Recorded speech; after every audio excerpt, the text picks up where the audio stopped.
Bonjour à tous. Valéry Giscard d'Estaing, un président moderne. Avec nos invités, l'historien Jean-François Sirinelli, l'académicien Marc Lambron et le romancier Éric Reinhardt, nous interrogerons à partir de 12h55 l'héritage du plus jeune président élu de France, décédé hier à l'âge de 94 ans.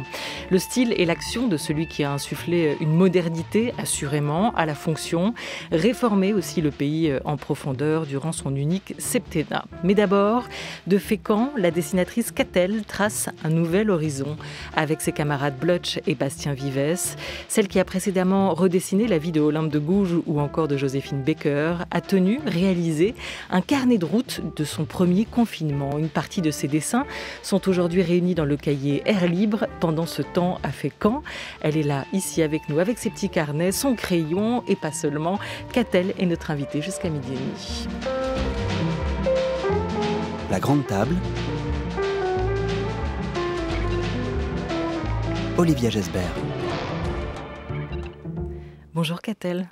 Bonjour Olivia. Et c'est vrai, vous avez sur la table de ce studio 2 petits carnets, 2 Moleskine noirs. Ça, c'est votre outil de travail premier avec le feutre, crayon qui vous accompagne. Chaque jour, vous réalisez des dessins. C'est ce que vous avez déjà fait durant ce premier confinement et ils ont été rassemblés, une partie d'entre eux, une sélection dans ce cahier Air Libre dont on va reparler, ce qui vous a inspiré à ce moment-là. Mais ce matin, au réveil, qu'avez-vous dessiné ? Le dessin du jour, ce matin, s'est imposé puisque c'est le départ de M. Valéry Giscard d'Estaing, qui était un président important, qui était un président même fondamental pour le féminisme. Ma regrettée Benoîte Groux, écrivaine féministe, lui avait rendu hommage parce que c'est quand même le président qui, en 1974, a créé le secrétariat d'État à la condition féminine, dirigé par Françoise Giroud. Et c'est lui qui a permis évidemment à Simone Veil de passer sa loi sur l'IGV. Donc c'est très important pour les femmes et l'humanité en général. Voilà. Sur l'interruption volontaire de grossesse. Catel, vous l'avez dessiné comment du coup, ce président ? En noir et blanc ? J'ai fait un dessin rapidement à la plume ce matin, à l'encre de Chine, d'un portrait en un trait. Et puis j'ai retrouvé une phrase qu'il avait dite, que je lui ai mise à côté de son portrait, où il dit « Les êtres ne changent pas beaucoup, mais ils peuvent faire un travail sur eux-mêmes. Les hommes de pouvoir peuvent améliorer leur comportement et leur manière de gouverner. » Pourquoi elle vous parle, cette phrase ? Elle me parle surtout dans le contexte actuel. Déjà, lui-même est mort des suites du Covid, mais après ce qu'on a traversé, ce qu'on continue à traverser comme épreuve avec ce virus, en effet, ça nous pose des questions, ça nous pousse à nous remettre en question, à réfléchir au sens de notre vie et à modifier peut-être nos comportements. Comment une idée vous vient ? Le matin, vous dites, voilà, c'est Valéry Giscard d'Estaing, ce dessin que j'ai réalisé, on imagine à l'écoute de la radio, de la télé, c'est la nouvelle que beaucoup de Français ont appris ce matin aussi au réveil, comme vous, Catel, comme nous.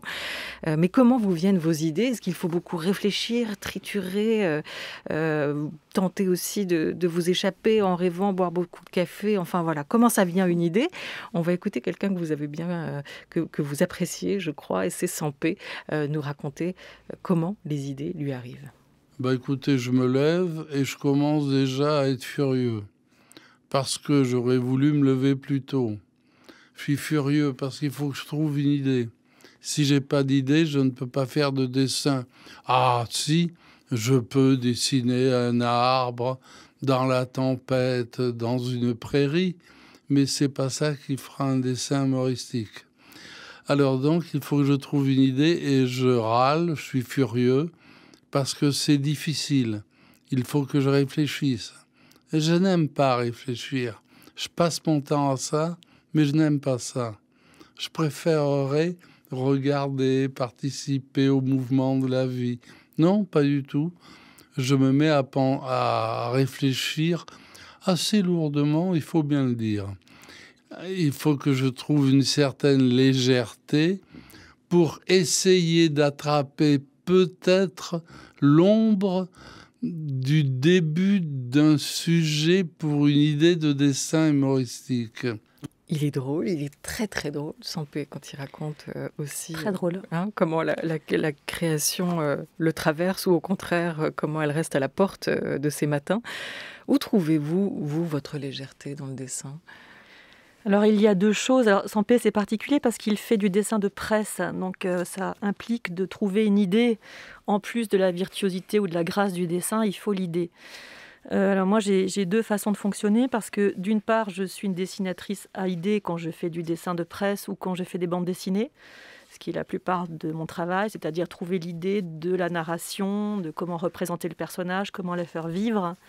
Et puis par ailleurs, il y a le dessin libre, c'est-à-dire mes carnets, voilà mes petits Moleskine que j'ai depuis des années. Vous voyez, j'en ai 71 là, qui sont des moments de récréation pour moi. C'est-à-dire que quand je ne dessine pas pour travailler, je dessine pour m'amuser.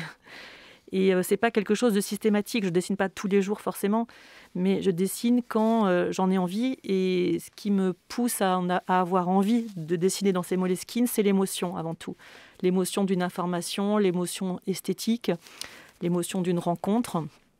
Et voilà, j'ai besoin de graver ça quelque part pour peut-être l'éterniser. Et ça rentre avec n'importe quel outil que j'ai sous la main, que ce soit un feutre, un crayon de papier, un bic. Je dessine, j'écris dans ces petits carnets Moleskine.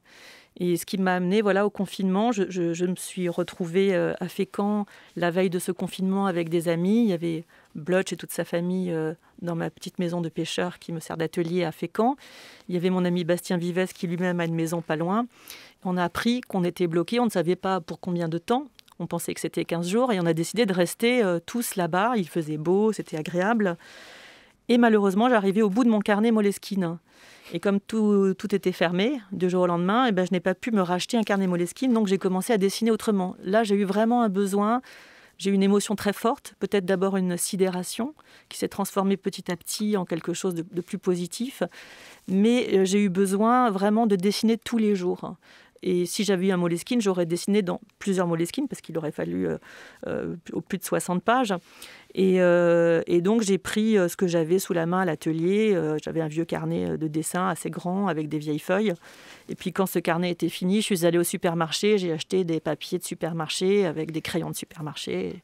J'ai dessiné avec ce que j'avais, ce que j'ai trouvé de moins cher et de plus pratique que j'avais sous la main. Avec le confinement, où qu'on soit en ville, à la campagne, à la mer ou à la montagne, nos horizons se sont quand même rétrécis et obscurcis aussi avec cette épidémie qu'on avait beaucoup de mal par ailleurs à appréhender au départ. Est-ce que vous diriez que vous, durant ce premier confinement, Catel, le dessin vous a permis de vous échapper, la grande évasion, comme il est dit dans ce cahier ? Alors oui, de toute façon, tout dessinateur est par essence confiné, parce qu'on est chez nous, sur notre table de dessin, du matin au soir. C'est assez fastidieux, assez long de dessiner, surtout des bandes dessinées. C'est un travail assez solitaire. Assez solitaire, donc on connaît assez cette situation en général. Mais ce qu'on ne connaît pas, c'est la situation anxiogène extérieure. C'est-à-dire que dès qu'on en a assez de notre table à dessin, on sort, on va prendre un café, on voit les amis. Là, tout à coup, tout s'arrêtait, le monde s'arrêtait. Et c'est vrai que notre réaction, déjà, c'était de rester tous groupés, donc de rester sur place et de ne pas retourner à Paris ou ailleurs. Et puis, de rester en lien avec le téléphone, avec les mails, de savoir que physiquement, on n'était pas très éloignés aussi, puisque chacun est allé dans une maison différente, mais à Fécamp, avec la mer devant nous. Donc, c'est vrai qu'il y avait cet espace, cette beauté du paysage. Mais il faut avouer que dans un premier temps, cette atmosphère anxiogène nous a quand même sidérés et nous a presque empêchés de dessiner dans un tout premier temps. Il a vite fallu trouver des solutions pour arriver à faire face. Et chacun a trouvé la même solution, c'est-à-dire de continuer à dessiner, mais de continuer à dessiner de façon différente. Pas du tout les programmes qu'on s'était donnés ou le travail qu'on avait à faire. C'est-à-dire, moi, j'avais à faire une bande dessinée. D'ailleurs, je crois les deux autres aussi, qui étaient déjà signés. Il fallait avancer sur les contrats et sur le projet. Et finalement, on a eu envie de faire du dessin libre, de ne plus avoir de contraintes, de ressentir quelque chose. Et chacun en a pris des voies totalement différentes pour exprimer la liberté qu'on trouvait au fond de nous, qu'il fallait trouver au fond de nous, en dépit de toutes les contraintes extérieures. Alors c'est comme ça que Bastien Vives s'est emparé des films de Claude Sautet avec Romy Schneider et Piccoli et redessiné à partir d'eux. C'est comme ça que Blotch, le deuxième camarade, a choisi de quitter ses méthodes de travail habituelles, de changer aussi sa manière de dessiner. Et comme le raconte très bien José-Louis Bocquet en ouverture de ce cahier Air libre pendant ce temps à Fécamp, l'art, ce n'est pas simplement la manière manière, c'est aussi la matière intime. Blutch esquisse les contours de son grand poème d'amour pour la fin du monde. Catel retient au jour le jour les événements de sa vie confinée, tandis que Bastien développe une galerie obsessionnelle autour de Romy Schneider. Le premier travaille pour le futur, la seconde sur le présent, et le troisième se nourrit du passé, l'imaginaire, la chronique et le fétichisme. Entre quatre murs, un temps pour expérimenter, c'est ce que semble confesser le camarade Blutch, qui dit à son tour « J'ai voulu revenir à la plume que j'ai délaissée il y a 25 ans pour le pinceau. Cette épidémie m'a fait reprendre l'instrument comme un instrument de musique. J'avais un peu perdu la pratique. Cette épidémie m'a réveillée. Elle a réveillé mon dessin. » Il dit ça, et il dit pas que ça. On l'écoute, Blutch. La nature nous offre une infinité de variations que notre imagination n'a pas, quoi. Et en fait, de voir les choses en vrai devant moi, ça me régénère, en fait. Ça m'amène un tas d'informations que moi, j'ai pas, parce que moi, avec le temps, j'ai mis en place une grammaire, des mécanismes, des habitudes, des clichés. J'aimerais passer un peu outre mes propres clichés, et pour ça, j'ai besoin de la nature, là. C'est assez fragile, hein. Moi j'essaie de me préserver au maximum, et plus le temps passe, plus je sens que c'est fragile. La création, on va dire, c'est un gros mot, hein, mais bon. C'est fragile en fait. On parlait des émotions, Catel. Est-ce que durant cette période, comme Blutch, qui semble toujours douter, c'est peut-être ça qui le fait avancer, est-ce que vous avez vous aussi pris conscience de la fragilité de la création ? Oui, enfin plus que de la création, j'ai pris conscience, comme tout le monde, je crois, de la fragilité de la vie, hein. Et de la survie même. Donc dans la survie, c'est vrai, il y a quoi ? Il y a la nourriture, il y a la santé, la médecine. Et puis dans la vie, c'est la découverte, pour tout le monde à ce moment-là, vraiment, de la solidarité. Et puis de la création, pour certains dont je faisais partie, c'est-à-dire pouvoir être libre de faire dans un temps complètement hors du temps, ce qu'on avait envie de faire. Et là, je me suis mis, comme l'expliquait d'ailleurs très justement Blutch, à observer la nature. De prendre le temps de regarder ce que je ne regardais pas assez avant, ou je ne me donnais pas assez le temps de le faire. Donc avec mon heure de promenade quotidienne, je montais sur les falaises et je voyais cette nature bouger, changer.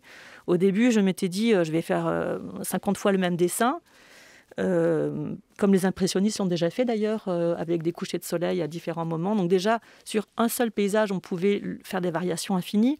Mais en marchant sur 1 kilomètre, il y avait une multitude de paysages et une multitude de détails dans les paysages.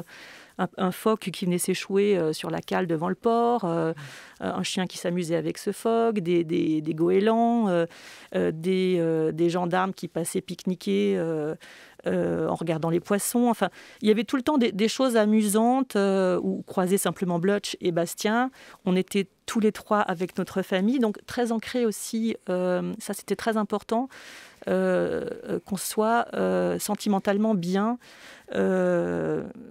avec les proches, les plus proches qui étaient auprès de nous et qui nous donnaient confiance en fait. Le fait d'être ensemble en famille, c'est vrai que ça a été une grande chance, hein. Donc vous avez pris conscience de la fragilité de la création et en même temps peut-être aussi de son immense force, à l'instar de cette nature qui vous entourait et que vous avez observée durant ces jours.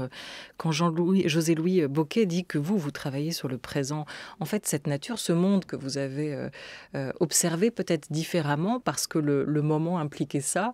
Est-ce que c'était vraiment pour vous un présent ou est-ce que vous êtes dit c'est peut-être un retour à ce passé qu'on a un peu, ce monde oublié, voir notre monde futur, notre avenir, il est peut-être là tout autour, dans ce phoque, ce chien, cette mer, ces arbres, cette nature-là. Ces fleurs, ces papillons, c'était tout à la fois. C'était le passé, le présent, le futur. De faire la chronique du présent, c'était à la fois penser au passé, ce qu'on avait eu, mais penser aussi au futur, ce qu'on aurait, en laissant aussi la nature un peu en paix. Parce que c'est vrai que on la détruit, on se détruit nous-mêmes, évidemment. Là, on en avait les fruits avec ce virus, ce retour de manivelle, si je peux dire. Et ce qui était très important, j'ai eu l'impression, c'est d'accepter, ce travail d'accepter cette réalité et de transformer l'adversité en quelque chose de positif. C'est-à-dire d'arrêter d'avoir peur, de reprendre confiance et de voir ce qu'il y avait de beau, d'esthétique, de nourrissant. Et c'était infini, cette chose-là. Et petit à petit, la sidération s'est transformée en quelque chose de presque agréable. Et puis finalement, vraiment agréable au bout de quelques jours parce que je m'étais accaparé cette situation, j'avais transformé, j'avais digéré. Et puis j'en voyais ce qu'il y avait de beau et j'avais l'essentiel, c'est-à-dire mes enfants, mon mari, mes amis autour de moi. Ce qui fait que ce moment-là est devenu comme une sorte de parenthèse presque enchantée parce que hors du temps. Et il y a une évolution dans vos dessins, parce que vous les présentez dans ce cahier Air libre de manière chronologique. On voit la nature se déployer, la couleur aussi arriver très clairement dans votre palette. Est-ce que pour vous, il y a eu quand même par moment le sentiment, alors je parle à la femme mais aussi à la dessinatrice, d'une même journée qui se répète comme dans un jour sans fin, façon un peu Bill Murray. Est-ce que vous avez le sentiment d'avoir revécu la même situation et refait un peu le même dessin chaque jour avec quelques variations? Eh bien non, pas du tout. Ce qui se répétait, c'était les rituels. C'était très important d'avoir des rituels pour s'organiser, pour avoir l'impression de vivre aussi comme avant, avec des moments précis, on déjeune, on regarde les informations, on lit le journal, on prend notre café. Mais sinon, je trouvais que justement, la nature nous proposait un nombre infini de variations. Voilà, un jour, c'était l'arbre en fleurs, le lendemain, c'était la tempête sur le phare, ou d'aller acheter son poisson sur le port. C'était tous les jours un autre décor, finalement, dans le même décor, mais une autre scène. Et le soir, je me rendais compte que j'avais l'embarras du choix, en fait, pour faire un dessin, parce que j'emmagasinais plusieurs images dans la journée, et le soir, je faisais mon dessin du jour. Et vraiment, le soir, parfois, je me posais la question de quel allait être le dessin, tellement j'avais deux choses en tête. La couleur, on l'évoquait, c'est vrai qu'elle était belle cette saison aussi. Ce C'était le printemps, voilà, naissant, il faisait très beau, très chaud.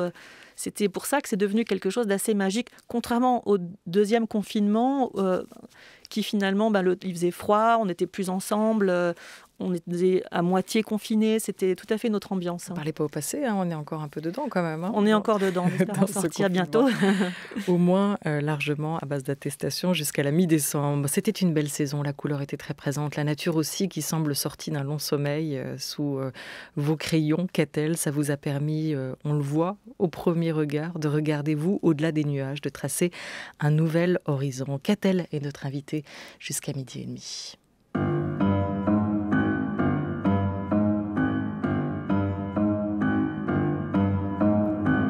Soy la que manda, soy la que sabe. Anciana leyenda, alma salvaje, yo soy la que sana. Me conoces, ¿no? Me llevas en ti. Vivo entre dos mundos cuando siembro profundo. I pick up the bones, I pick up the bones. Loba, I pick up the bones, I pick up the bones. Loba, recojo los huesos, recojo los huesos. Loba, recojo los huesos, recojo los huesos. Loba. Deja la maga ver, deja la magia ser. Despierta, despierta, libera tu rabia. Recuerda la esencia, ver. Recuerda por qué. Siglos y siglos y siglos suena la voz del silencio. Ya no más.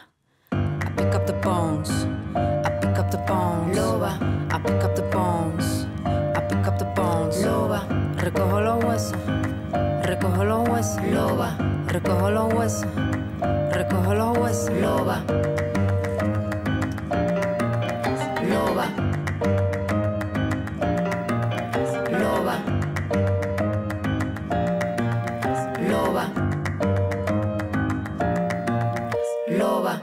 Crece la rabia, crece la rabia. Transformo la furia, mi rabia es mi fuerza, mi rabia es mi fuerza. Puedo curar, curandera, me dicen, recojo tu hueso. Curandera, me dicen, le canto a tu cuerpo, recojo tu hueso. Le canto a tu cuerpo, recuperas piel. Le canto a tu cuerpo, recuperas piel. Vuelve el soplo, vuelve el soplo. Vuelves a la vida, vuelves a la vida, vuelves a la vida.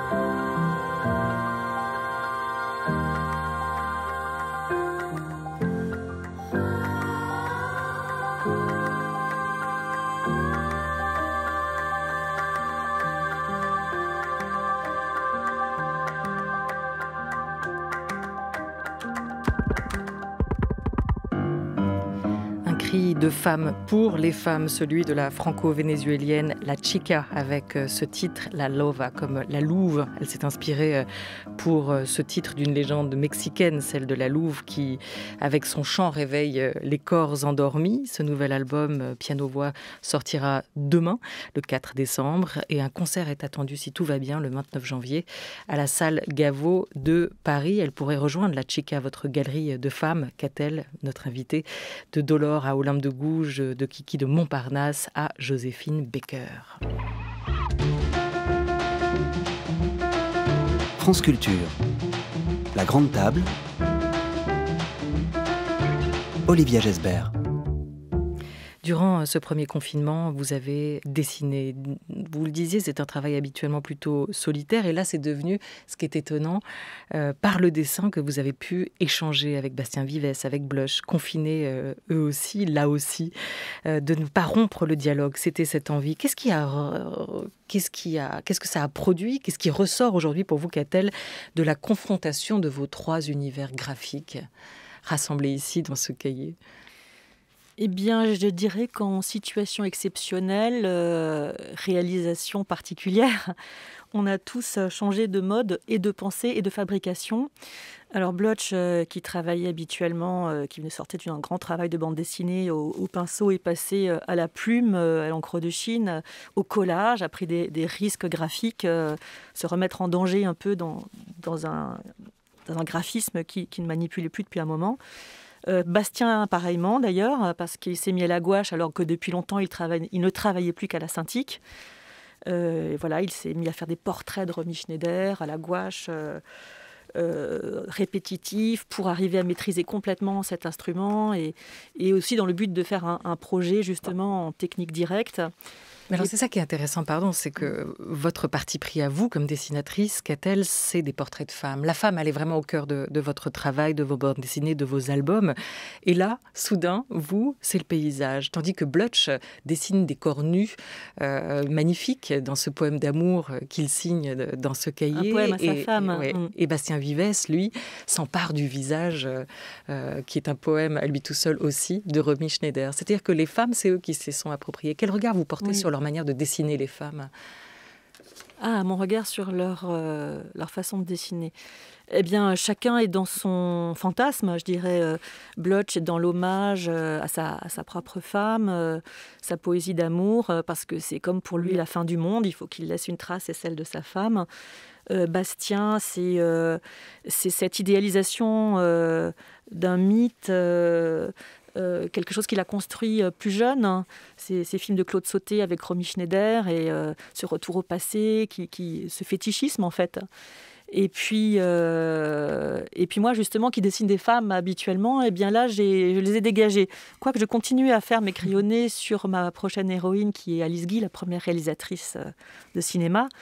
Je continue à faire ça à mi-temps, si je peux dire, mais j'avais besoin de dessiner autre chose, d'être dans la nature, qui me paraissait être la figure féminine la plus immense et la plus variée. Alors, on a les corps féminins érotiques de Blotch et les visages de Romy Schneider par Vivès.